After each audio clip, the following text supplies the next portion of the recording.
সারা দেশে জ্বালানি তেল সংকটের মধ্যেই চলছে অবৈধ মজুত। অভিযানেও এই মজুত বন্ধ হচ্ছে না। এতে ক্ষোভ জানান চালকরা। ডিজেল সংকটে ফসলের মাঠেও সেচ কাজ ব্যাহত হচ্ছে। মেহেরপুরে সীমিত পরিমাণে জ্বালানির তেল সরবরাহ করা হলেও চাহিদার তুলনায় অনেক কম। ফলে ঘন্টার পর ঘন্টা অপেক্ষা করে প্রয়োজন মতো তেল পাচ্ছেন না গ্রাহকরা।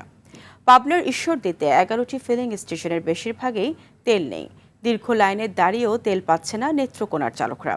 এদিকে জামালপুরেও 2 ব্যক্তিকে 1 মাস করে বিনাশ্রম কারাদণ্ড দিয়েছেন ভ্রাম্যমাণ আদালত। ঝিনাইদহের কালীগঞ্জে পেট্রোল মজুত করায় এক ব্যবসায়ীকে জরিমানা করা হয়েছে।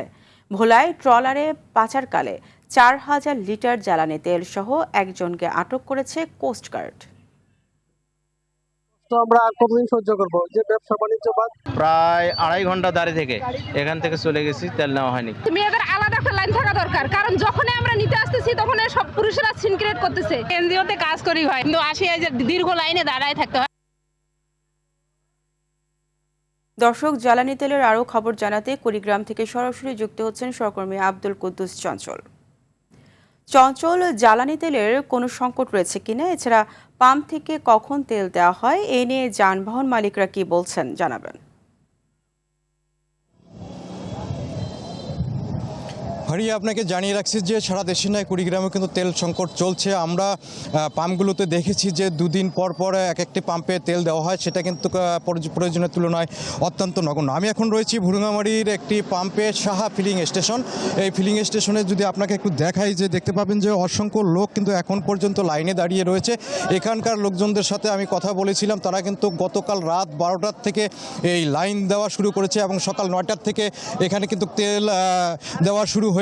তো এই তেল দেওয়ার লাইন কিন্তু শেষ হচ্ছে না। আমরা এখানে এসে জনগণের কাছে যেটি অভিযোগ পেয়েছি, যে এখানে স্লিপ দিয়ে তেল দেওয়া হচ্ছে, যেটি আমরা দেখতে পেয়েছিলাম যে বোতল এবং ট্যাঙ্কিতে তেল দেওয়া হচ্ছে। তো এখানে যারা লাইন ধরে দাঁড়িয়ে আছেন তাদের বিস্তর অভিযোগ রয়েছে।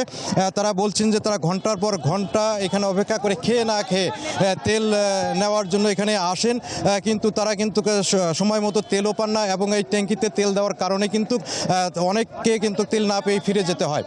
তো সব মিলিয়ে বলা যায় যে তেল নিয়ে কিন্তু সংকটের পাশাপাশি দুর্বিহী সহজ জীবন তৈরি হয়েছে। অনেক মোটরসাইকেল বাইকাররা যেটা বলেছেন যে তারা কিন্তু এখানে এসে রাত্রে এসে থাকেন এবং সারাদিন না খেয়ে কিন্তু তারা থাকেন এবং মাত্র 200 থেকে 300 টাকার তেল কিন্তু তারা পান।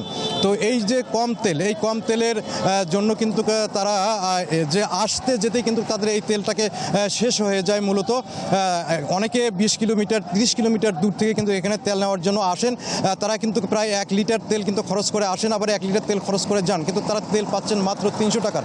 ফলে তেল খুঁজতেই কিন্তু তাদের তেল যে শেষ হয়ে যাচ্ছে।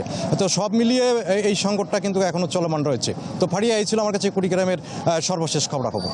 আপনাকে ধন্যবাদ।